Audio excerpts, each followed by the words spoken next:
Download aplikasi Kontan sekarang di App Store atau Play Store.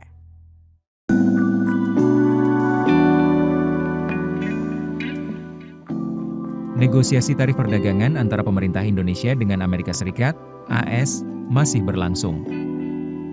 Dalam negosiasi tersebut, Indonesia menawarkan pemotongan bea masuk besar-besaran atas sejumlah komoditas impor utama dari AS menjadi hampir nol. Indonesia juga menyatakan kesiapannya untuk membeli gandum AS senilai 500 juta $. Tak berhenti di situ, pemerintah RI juga siap mengimpor komoditas energi dari negeri Paman Sam, yakni liquefied petroleum gas, LPG, liquefied natural gas, LNG, dan minyak mentah, crude oil. Dalam skema negosiasi yang tengah berlangsung, Indonesia menyatakan komitmennya untuk membelanjakan hingga 34 miliar $, atau sekitar 551,1 triliun rupiah, dengan alokasi sekitar 15,5 miliar $, atau 251,24 triliun rupiah untuk sektor energi.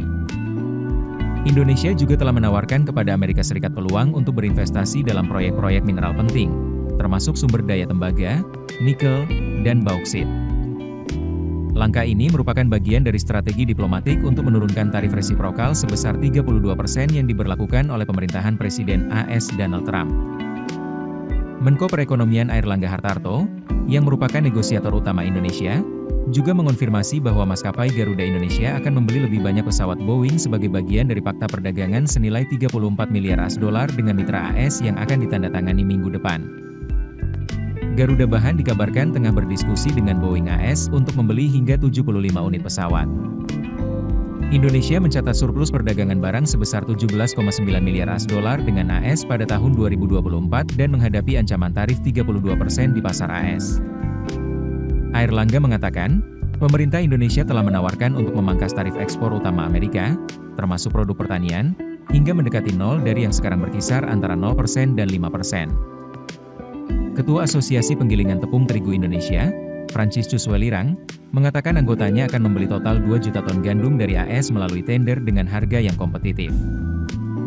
Menurut Welirang, beberapa perusahaan Asia memasok gandum untuk Indonesia, seperti Cargill, Bunge Globalsa, Pacificor, Archer Daniels Midland, Columbia Grain International, dan United Grain Corporation.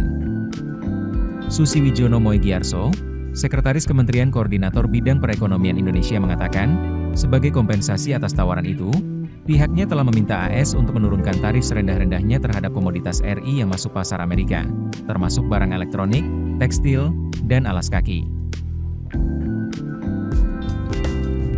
Keputusan bisnis terbaik datang dari data, bukan tebakan. Mudah berlangganan Business Insight dengan subscribe with Google.